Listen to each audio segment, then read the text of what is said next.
Pour vaincre l'Angleterre, Napoléon a d'abord envisagé d'envahir les îles britanniques.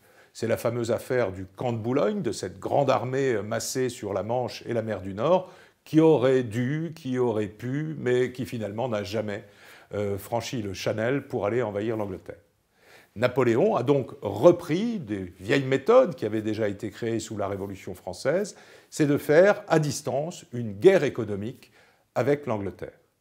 Mais Napoléon étant un homme de système, étant un homme qui, lorsqu'il veut quelque chose, va jusqu'au bout, il a décidé que ce blocus concernerait l'ensemble de l'Europe, et c'est pourquoi on l'appelle le blocus continental.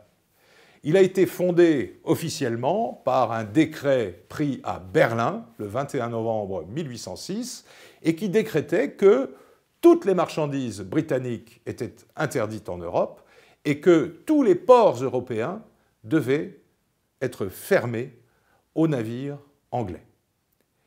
Évidemment, la France ne dominait pas l'ensemble des ports européens.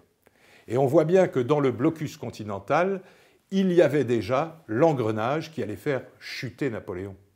Parce qu'à chaque fois qu'un État allait refuser d'appliquer le blocus continental, il allait être soit envahi ou contraint à la guerre.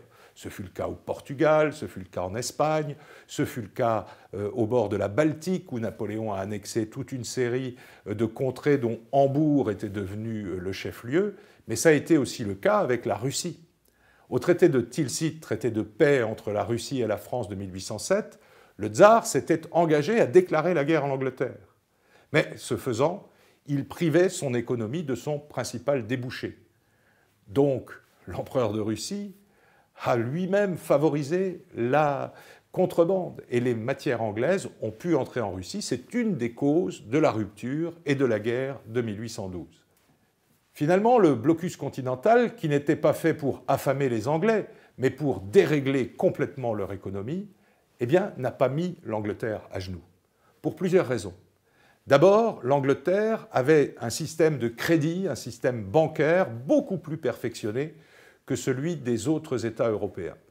On pense qu'elle a emprunté sur les marchés, comme on dirait aujourd'hui, entre 5 et 7 fois la masse monétaire mondiale, c'est-à-dire l'ensemble de la monnaie métallique présente sur le globe. Il faut savoir aussi qu'elle a pu les rembourser ensuite, ce qui montre le développement de l'économie britannique. Et puis l'Angleterre avait une force qui empêchait finalement de la vaincre par la mer, c'était la Royal Navy. Les Britanniques avaient une flotte intacte, toujours vainqueur de ses adversaires, qui protégeait les convois, parfois des convois de plusieurs centaines de vaisseaux, qui continuèrent à livrer les marchandises anglaises partout en Europe et on dira même partout dans le monde. Ainsi, le blocus ne fit pas chuter l'Angleterre, et bien au contraire, il encouragea les Anglais à toujours aller plus loin dans la lutte contre Napoléon et à organiser toutes ces coalitions contre lui, dont la dernière, en 1813-1814, qui aura raison, un peu provisoirement, puisque Napoléon reviendra en 1815, mais qui aura raison de l'Empire français.